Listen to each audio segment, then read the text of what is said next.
अरे पोलीस हा सारखं तर अकार्यक्षम डिपार्टमेंट भारतात म्हणजे आपल्या जे महाराष्ट्रात हे जगात कुठंच नसेल. पोलीस डिपार्टमेंट म्हणजे कोणताही शासनाने कायदा केला की यांचा एक हप्ता वाढला, गुटखा बंदी केली की यानं गुटखा तयारचा यांचा हप्ता वाढला, दारू बंद केली की यानं चालू करायची हप्ता वाढला.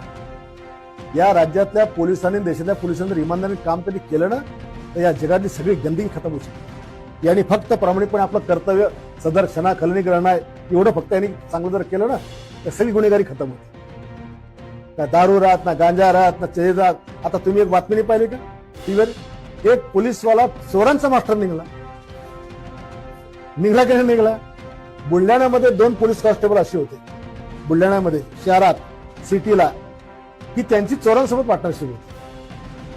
त्याला पकडायला गेले की हे पोलीस त्याला पहिलेच फोन करून द्यायचे आणि विशेष त्याच्या चोरीचा माल यांच्या घरात राहायचा. नाव नाही सांगत मी.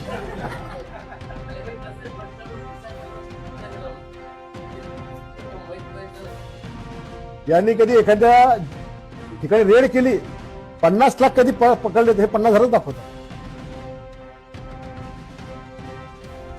राज्यात मध्ये खरोखर या देशातल्या पोलिसांनी इमानदारीने जर काम कधी केलं, याने कधी म्हणलं नाही 1 वर्ष बघतो मी काहीच करणार नाही, इमानदारी ड्युटी करीन, तर सगळे सुतासारखे सरळ होऊन जातील, सुतासारखे.